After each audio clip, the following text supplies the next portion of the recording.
This edition of the Ridley Report is brought to you by WeUseCoins.com.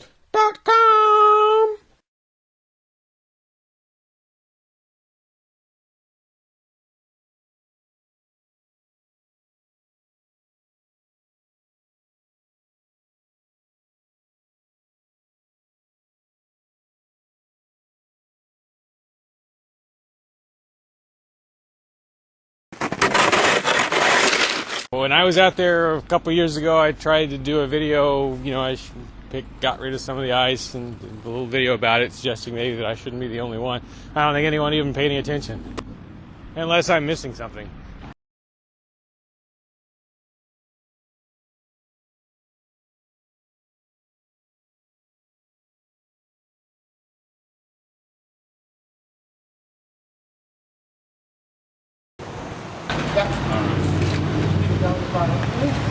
Yeah, Free Staters are always saying more Mayberry, less Fallujah.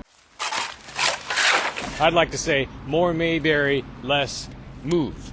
If you remember Move, they were the communist-leaning commune in Philadelphia that was burned to the ground by authorities along with most of the neighborhood. Why? Well, because they were perceived as sort of a threat to the neighborhood.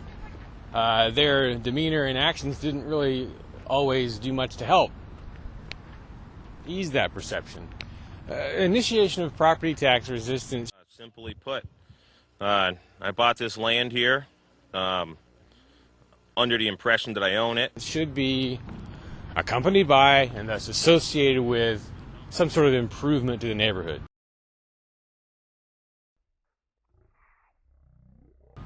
I mean, if you so much as sit on the porch at the CAC and have a conversation, there's a pretty good chance you're going to disturb some neighbors because they're that close.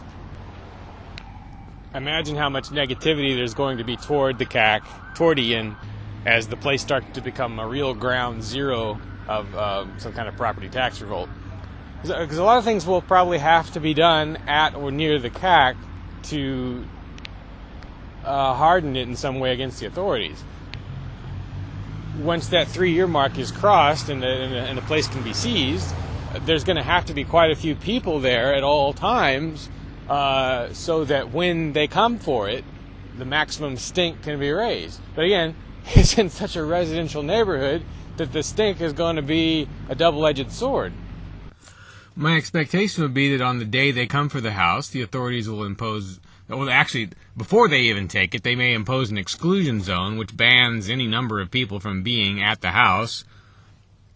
On the day they take it, they will probably block roads leading to it. The way you handle that, maybe, would be to create scenes of some sort at each of the roadblocks, or to occupy some piece of town property in response, peaceably, expecting to be dragged out of there. But the goal here, I think, probably should be not just to maximize publicity, everyone already knows that, but to trigger a sort of second or third phase in the property tax revolt, to inspire someone else to do the same thing, hopefully 10 or 15 someone else's. Now, if Ian and company have set different goals, fine. But what exactly are the goals? I mean, there should be clearly defined objectives. Every aspect of this should be documented as well as possible, especially on video. What would be relatively ideal is if there were some situation that could be created where the free keeners, Ian, whoever, are able to broadcast live inside some ongoing situation. So would that require barricades of some kind? Would it require boarding up the windows?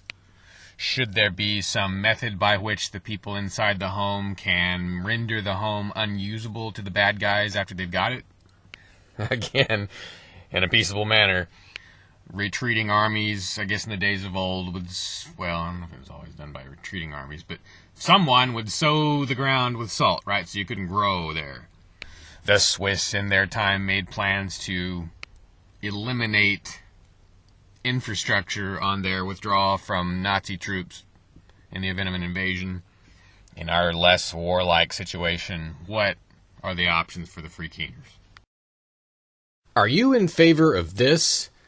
Then why do you use this? Instead, maybe you should use this. Spending a government's currency does more than anything else to prop up that government. Please, starve the monster by using other currencies when you can. The most exciting of these is Bitcoin, the currency of peace. Inflation resistant, it's the easiest money to send and receive